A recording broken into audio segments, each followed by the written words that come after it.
안녕하세요, 앙크TV입니다. 오늘은 첼시의 4강 진출 때문에 드디어 첼시도 이런 컨텐츠를 만들어낼 수 있구나, 첼시 챔피언스 리그 우승이 가능할까, 이 컨텐츠를 한번 해보도록 하겠습니다. 아무튼 사실 AT를 만났을 때까지만 해도 첼시가 이런 컨텐츠를 만들 거라고 생각을 못했어요. 또다시 16강인가?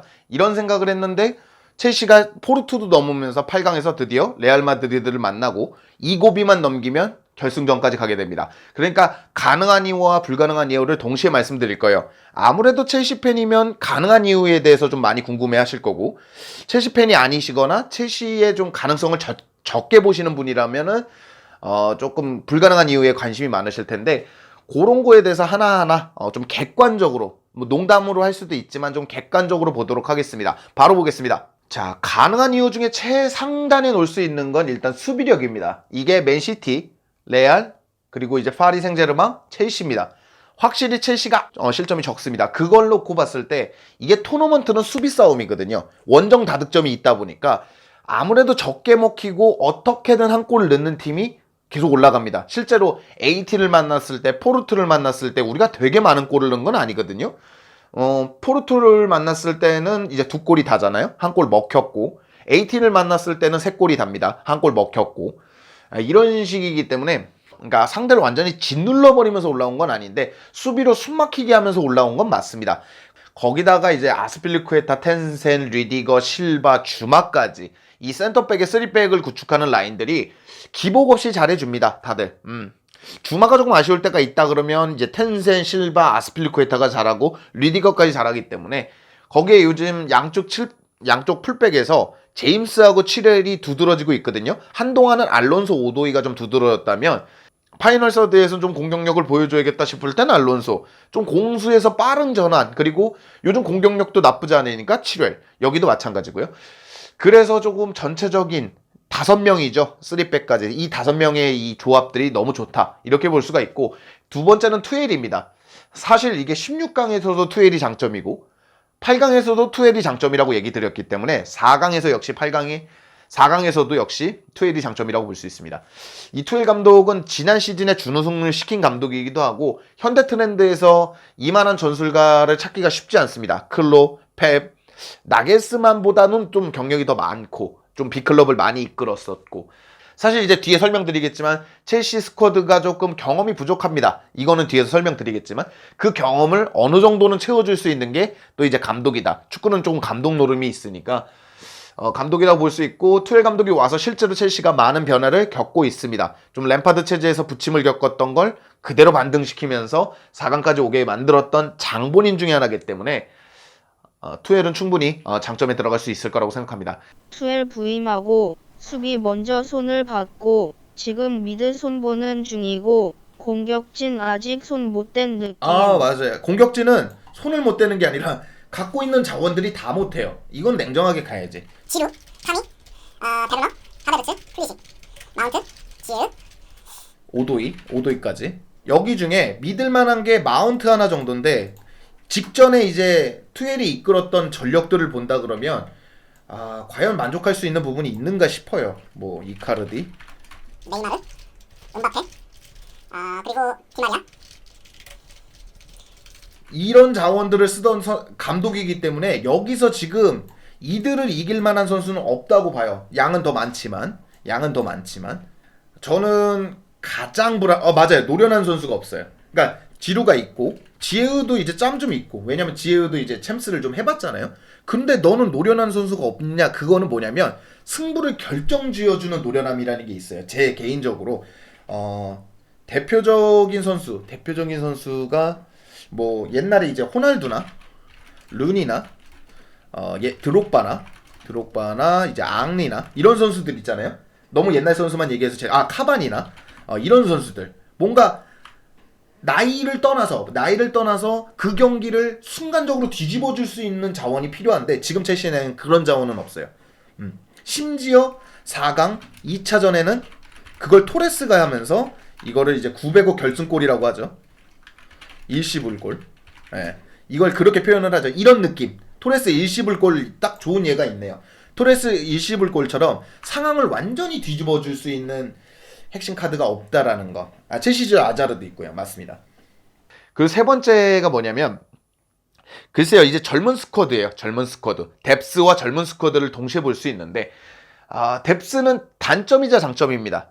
뭔 얘기냐면 한 명이라도 있으면 좋지. 이렇게 보면 장점이 맞는데 글쎄요, 확실한 카드가 마운트 정도를 제외하고 나면 수비 쪽 말고 공격적으로 마운트 정도만 제외하고 나면 지루, 타미, 하베르츠, 플리식, 베르너, 지에으 이런 식이거든요.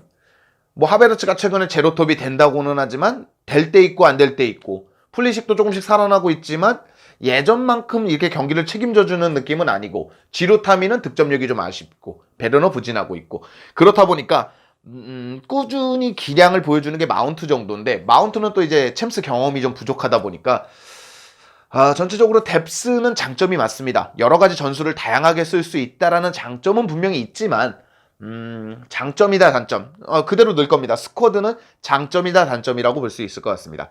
솔직히 레알전 어떻게 보시나요? 전 레알 근소 우위라고 봅니다. 저는 대놓고 레알 우세라고 봐요.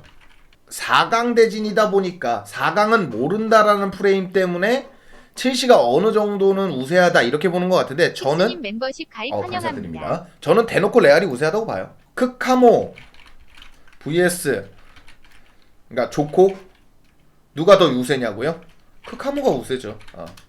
우리 중원조합은 뭔가 삐그덕거려요. 칸테, 조르지뉴, 코바치치는 뭔가 안 맞아요. 조합이 뭔가 그러니까 약간 이거예요. 칸테 옆에는 빌드업이 되고 어느 정도의 탈압박이 되는 선수가 있어줘야 되거든요. 그러니까 빌드업을 책임져주고 탈압박이 되면 리커버리지고 뭐고 내가 다 해줄게. 태클이고 리커버리지고 클리어링이고 내가 다 할게.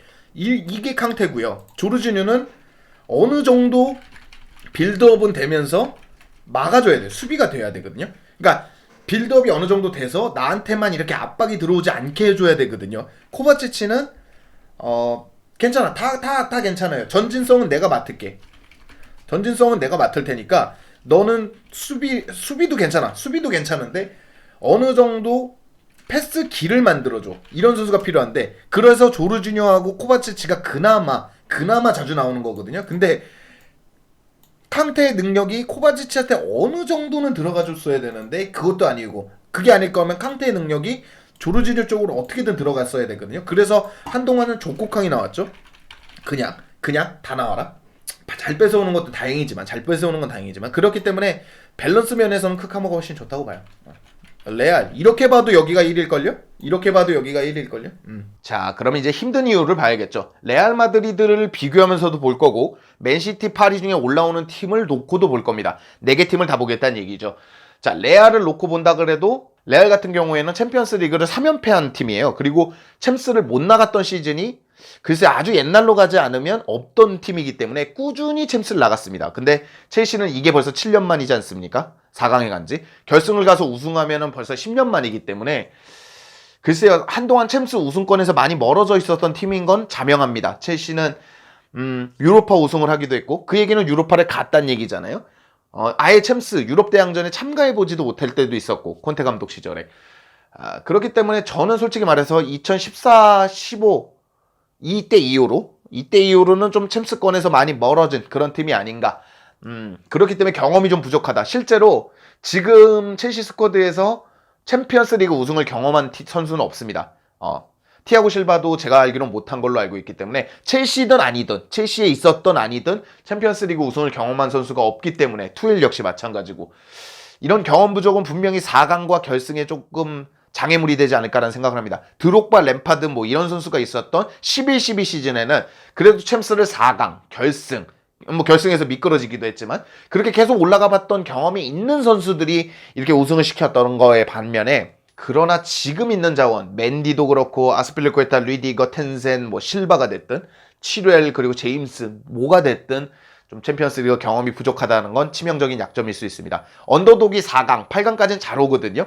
그러다가 미끄러지는 게 아약스도 그랬고 준우승했던 토트넘도 그랬고 또 준우승했던 이제 파리 생제르맹도 그렇고 이 경험이라는 걸 무시할 수가 없거든요. 그런 부분에선 좀 불안할 수 있습니다. 아까 말씀드렸던 스쿼드 얘기를 그대로 하겠습니다. 이 맨시티, 파리, 레알 마드리드, 그러니까 레알 마드리드를 꺾고 올라간다 치더라도 파리, 맨시티랑 비교해도 지금 네 팀 중에 스쿼드가 제일 약한 팀이 어디냐고 물어보면 당연히 첼시입니다. 첼시는 지금 주포도 없어요. 자, 레알 마드리드 같은 경우에는 비니시우스가 좀 살아나고 있고 벤제마도 여전히 꾸준히 득점해주고 있고 맨시티도 뭐 덕배, 귄도간, 뭐 제주스, 스털링, 베르나르도 실바 뭐 많지 않습니까? 그런 것도 그렇고 파리는 뭐 말하지 않겠습니다. 음바페, 네이마르가 너무 잘하고 있기 때문에 확실히 득점원도 부족하고 중원 같은 경우에는 당장 우리랑 붙는 레알 마드리드는 크카모가 있고 첼시는 글쎄요 중원이 나쁘지는 않아요. 첼시도 코바치치 있고 조르지뉴 있고 캉테 있기 때문에 나쁘지는 않은데 글쎄요 중원 장악에서 한번 실패하고 나면은 이들의 약점이 치명적으로 드러납니다. 포르투같이 압박이 강하게 들어오면 조르지뉴가 해줄 게 별로 없어지고 그래 조르지뉴가 별로 해줄 게 없으면 캉테가 빌드업이 좀 돼야 되는데 캉테는 빌드업이 잘 안 되고 코바치치는 빌드업이 되기는 하는데 글쎄요 공격적으로 정말 매력적으로 들어가는 것 같지도 않고 그렇다고 빌드업을 조율할 수 있는 능력도 부족하고 전진성을 포함하고는 있지만 코바치치가 이렇게 팀의 패스를 매듭 지어주는 느낌은 아니거든요. 본인이 패스를 잘하고 이런 느낌이지. 그래서 뭔가 중원이 조합이 계속 삐그덕 거리는 느낌이 있습니다. 근데 파리 생제르맹이나 맨시티나 레알 마드리드나 그런 게 좀 부족한 팀들이잖아요. 그런 부분에서도 우승은 조금 불가능할 수도 있다. 이렇게 보고 있어요. 사실 이거는 좀 추상적인 의미일 수 있습니다. 기적인데 사실 그런 얘기들을 많이 하죠. 스쿼드가 좀 부족하고 약한 팀이고 좀 조합이 좀 잘 안 맞고 좀 감독이 한번 경질돼가지고 팀의 분위기를 이렇게 끌어올리는 팀. 그런 팀들이 가장 많이 필요한 게 기적입니다. 지금 첼시는 5위를 하고 있고 우승했던 시절에는 6위를 했습니다. 지금 레알 마드리드는 1위를 도전하고 있고 파리도 그렇고 맨시티는 실제로 1위예요. 자, 이런 팀들을 이기는 거, 각 리그에서 1위를 하는 팀을 5위 팀이 이기려 그러면 물론 첼시도 올라가겠지만 그러려면 기적이 어느 정도 필요합니다. 근데 11-12 시즌에는 그 기적이 이루어졌거든요. 근데 이게 기적이 계속 일어나는 거면 습관이 되는 게 맞거든요. 첼시가 이럴 때마다 계속 이런 습관을 길러가는 건 좋지만 기적이라고 불러야 된다 그러면 이게 될 확률보다 안 될 확률이 높거든요. 한 번은 통했을 수도 있습니다. 그러나 두 번째가 또 통하길 바라는 건 조금 욕심이지 않을까. 뭐 투엘 감독은 이런 얘기도 했습니다. 몇 년 걸릴 필요가 있냐? 우승? 내가 온 그해 우승해도 되는 거지 라고 표현은 하지만 사실 왜 많은 전문가들이 몇 년씩 길게 보는 이유가 뭐냐면 지금 당장은 기적이 필요하기 때문에 그래요. 이거는 안 될 확률에 들어가는 게 맞지 않나. 뭐 첼렘덩크다. 11-12 시즌과 지금이 뭐 비슷하다 이런 얘기는 팬심으로 나올 수는 있지만 저 개인적으로 생각할 때는 이건 안 되는 이유에 들어가야 되지 않나 이렇게 보고 있습니다. 자, 그래서 전체적으로 첼시가 4강에 올라가면서 레알 마드리드 대 첼시, 파리 대 맨시티의 이런 대진은 마련이 됐습니다. 자, 파리가 올라오든 맨시티가 올라오든 첼시가 이제 레알을 이겨서 올라가야 되는 거거든요. 레알 자체가 일단 막강한 팀이라는 거. 물론 지단 감독도 장점이 될 수 있어요. 투엘 감독도 대단한 감독이긴 하지만 지단 감독의 3연패, 지금 우승하면 4연패, 그러니까 4번을 딴 거예요, 트로피를.